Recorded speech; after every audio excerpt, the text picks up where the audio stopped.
Hola, muy buenas tardes. Tengan ustedes un muy buen día. Les habla Víctor Fabián Cruz Rodríguez, estudiante del programa de Ingeniería Agrícola sede Pitalito.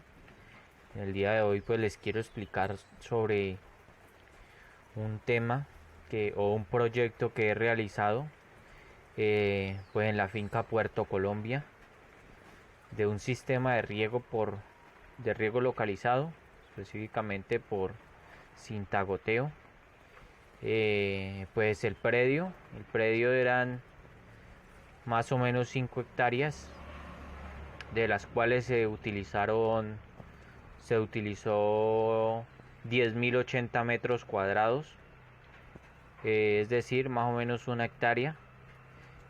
Este diseño pues se hace con la finalidad de pues mejorar lo que es la productividad y para suplir las necesidades pues hídricas que va a tener el cultivo, ¿sí? ¿En qué se basó esto? Pues básicamente en conocer cuál era la evapotranspiración potencial de la zona, gracias a una estación que tenemos cerca, pero entonces pues lo vamos a ir viendo paso a paso. Eh,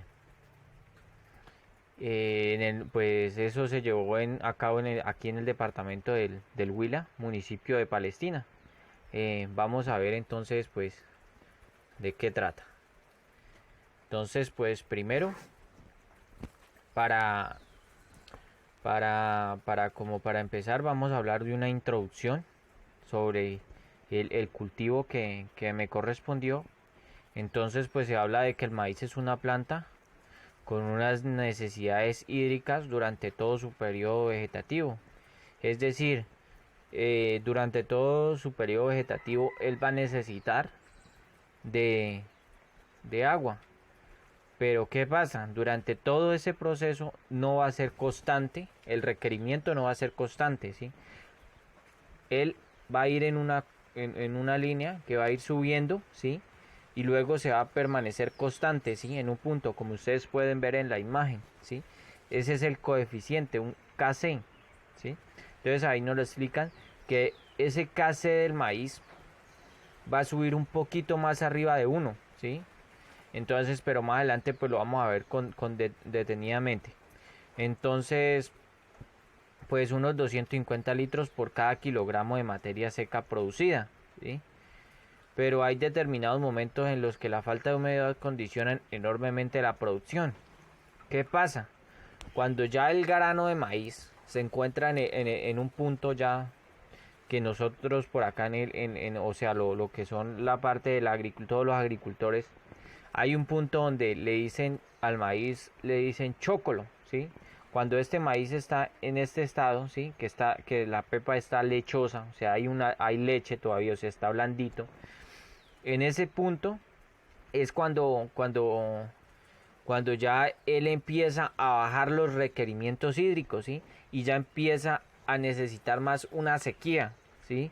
Porque ¿qué pasa? Donde los recursos hídricos continúen o las precipitaciones sean bastantes, lo que vamos a tener es un problema. Porque ¿qué pasa? La mazorca se va a empezar a podrir, ¿sí?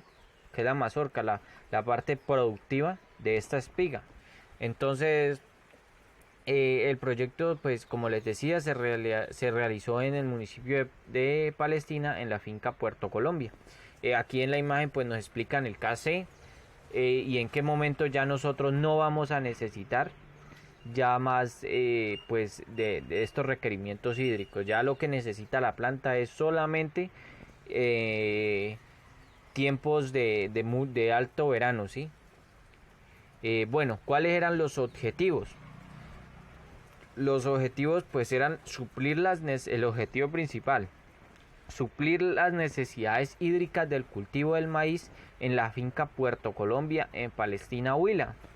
¿Sí? Los objetivos secundarios, determinar las necesidades hídricas del cultivo, adaptar la columna de agua que se necesita a nuestro lote. ¿Sí? Para eso nos dio el profesor, el ingeniero John Jairo Beltrán, nos dio un número que fue con el que nosotros trabajamos, o sea, una columna de agua con la que nosotros trabajamos que fue de 45 metros, columna de agua. Y pues la otra fue determinar los accesorios que se necesitaban, que básicamente pues ya nosotros ya sabemos, fuimos a trabajar con una cinta goteo, ¿sí? Eso básicamente fue lo más importante de nuestra adaptación, porque ya contábamos con una presión y íbamos a adaptar esa presión a nuestro lote, ¿sí? Bueno, entonces las características del maíz. Pues su origen no está muy claro, ¿sí? Básicamente pues los primeros hallazgos de que hubo maíz fue en México, porque allá pues se encontraron, como digo, las semillas más antiguas. El nombre común pues es maíz, el científico sea maíz, es familia de las gramíneas y el género es sea. El maíz requiere una temperatura de 20 a 30 grados centígrados, pues como nosotros conocemos, aquí la zona del municipio de Palestina tiene problemas porque aquí la zona se maneja más o menos de entre 18 a 24 grados, a 24 grados Celsius. Pero ¿qué pasa? Nosotros aquí tenemos una alta precipitación, o sea, hay una temporada que presenta muchas precipitaciones, ¿sí? Igual también hay una época de sequía, entonces en esos tiempos de sequía es que nosotros vamos a adaptar el cultivo, ¿sí? Bueno, entonces ahora vamos a hablar de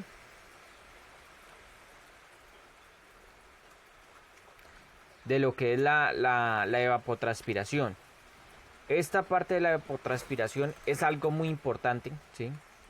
Es lo que condiciona cualquier cultivo y asimismo pues nosotros vamos a conocer qué cantidad de agua nosotros le debemos aportar a esta planta, ¿sí? Porque nosotros no podemos llegar y empezar por adaptar primero el sistema de riego ya para decirle vamos a regar tantos litros por hora, ¿sí?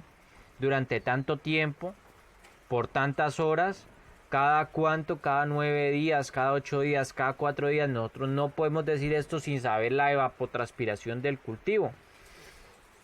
Entonces, nosotros lo que primero procedimos fue a calcular la evapotranspiración. ¿Cómo se hizo esto?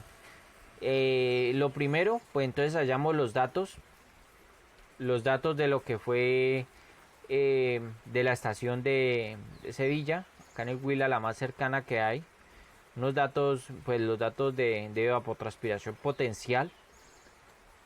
Esos datos pues nos los presentaban los tomamos desde el año 2007, ¿sí? Hasta la fecha que era 2017, o sea, fue de 10 años un promedio. Entonces cogimos y sumamos todos los meses de enero para sacar la evapotranspiración potencial. Sacamos todos los meses de enero. ¿Y qué se hizo? Se promediaron los meses de enero y se dividió sobre el número de días. Y así sucesivamente se hizo con cada uno de los números del número de días por cada mes, por lo que dura el cultivo, ¿sí? Entonces, de aquí pues sacamos el KC.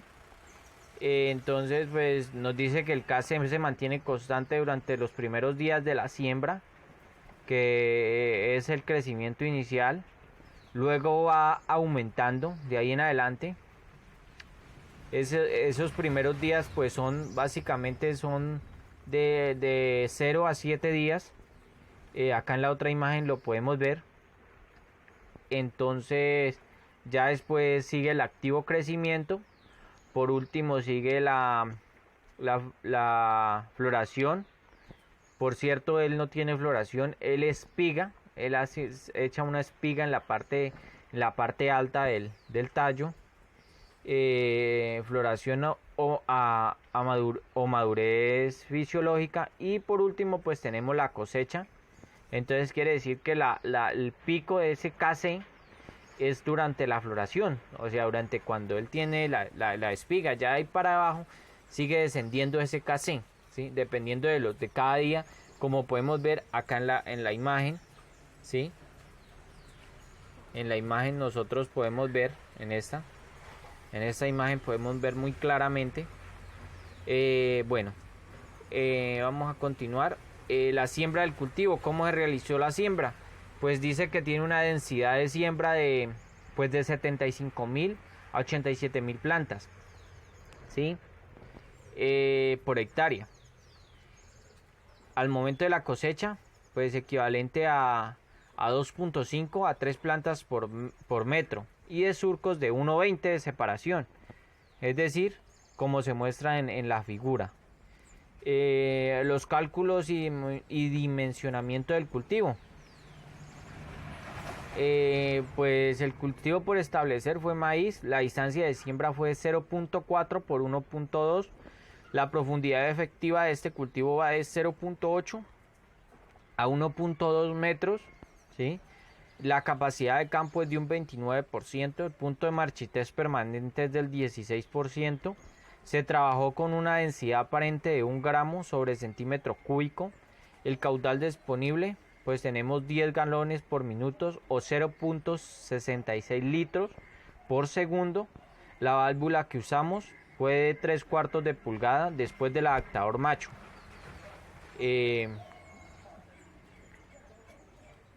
Entonces pues ya les hablé sobre el cálculo y el cálculo de la evapotranspiración del cultivo como tal. Entonces ya como les decía, nosotros hallamos la evapotranspiración potencial de la zona, y con ese cálculo y el KC entonces ya teníamos el ETC, que es la evapotranspiración del cultivo. De esta forma fue como nosotros trabajamos. Los cálculos y dimensionamientos del cultivo ya, pero entonces para hallar la lámina neta. Entonces la lámina neta necesitaba de unos datos, que era la profundidad efectiva promedio, la capacidad de campo, el punto de marchitez permanente, la densidad aparente del suelo que estábamos trabajando. El suelo que encontramos aquí en esta zona es un suelo franco, ¿sí? Bueno, ahora sí, entonces ya vamos con el cálculo y los resultados. Entonces se halló un área húmeda por unidad de riego que dio de 53.36 milímetros, una lámina bruta de 0.0176 metros cuadrados, la intensidad de aplicación de la unidad de riego 7.32 centímetros, la frecuencia de riego 9 días, ¿sí? O sea que nosotros íbamos a regar un sector y a los 9 días volvíamos a regar ese sector. El tiempo de riego por turno o sector. ¿Qué pasa? Nosotros por cada sector íbamos a tener el riego activo durante 43.2 minutos, ¿sí? O eso era lo que nos decían los cálculos. Y a los 9 días volvíamos a regar 43.2 minutos, ¿sí? El tiempo total del riego nos dio 64.8 horas. Y el tiempo por jornada de riego pues dio 8.1 días, ¿sí? Para un número de sectores. La presión disponible de diseño pues fue 0.55 bares, que eso es igual a 7.98 psi. Los cálculos para las pérdidas y longitudes laterales fue de 10%, eso es igual a 0.798 psi o 0.561 metros columna de agua. ¿Qué pasa? Nosotros ahí hicimos lo siguiente. Nosotros hicimos unas fórmulas en Excel que nos suplieran esas necesidades. Entonces lo hicimos de la siguiente forma.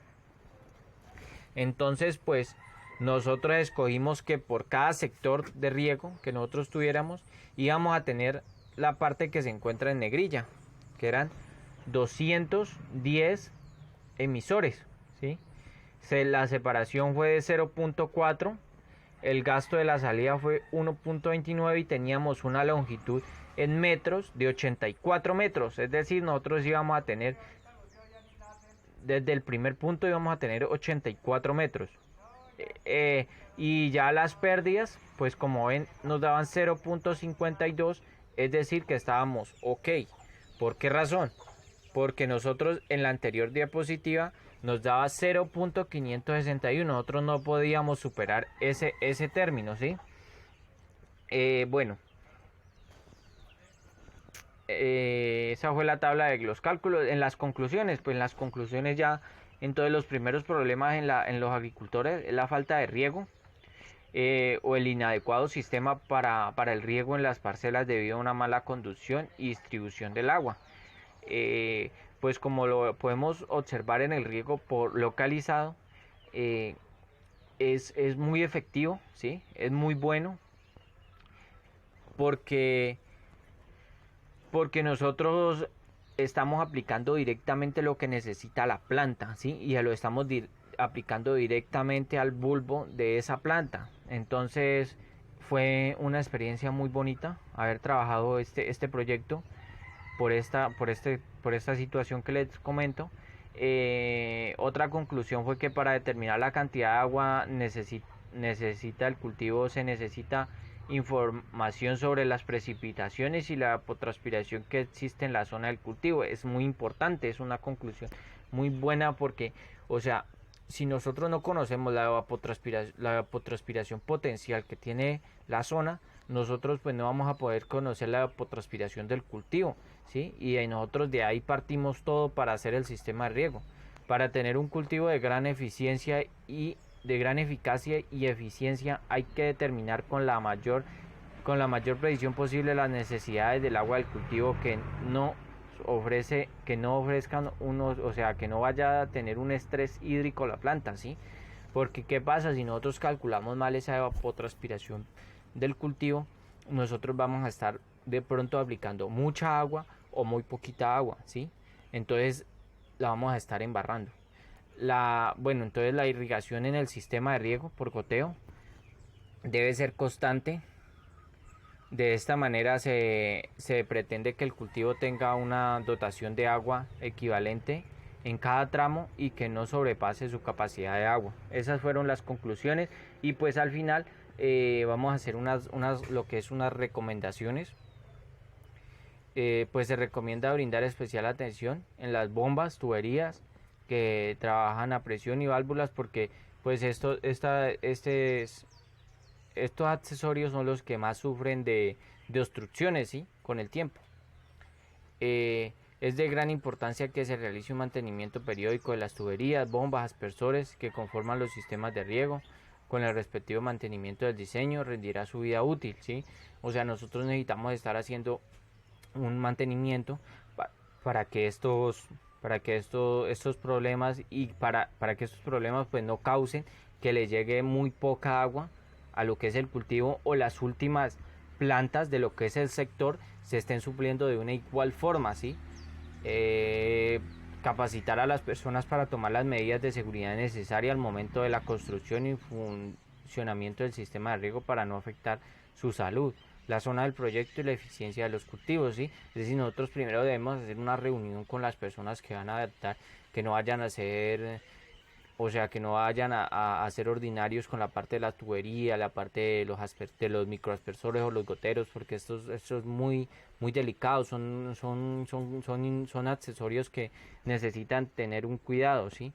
Y ellos también deben tener un cuidado a la hora de estar trabajando o maniobrando con herramientas que son pues peligrosas, pueden ser peligrosas. Por último, pues se aconseja al constructor de respetar las medidas de mitigación que se desarrollan en el impacto ambiental y así evitar daños ambientales que rodea el área de influencia, ¿sí? Entonces pues eso fue mi exposición sobre el sistema de riego por goteo en el cultivo del maíz. Muchas gracias pues por su atención y espero que haya sido pues de gran ayuda para los que lo vean. Un saludo para todos mis compañeros, para el profesor y pues espero que estén muy bien.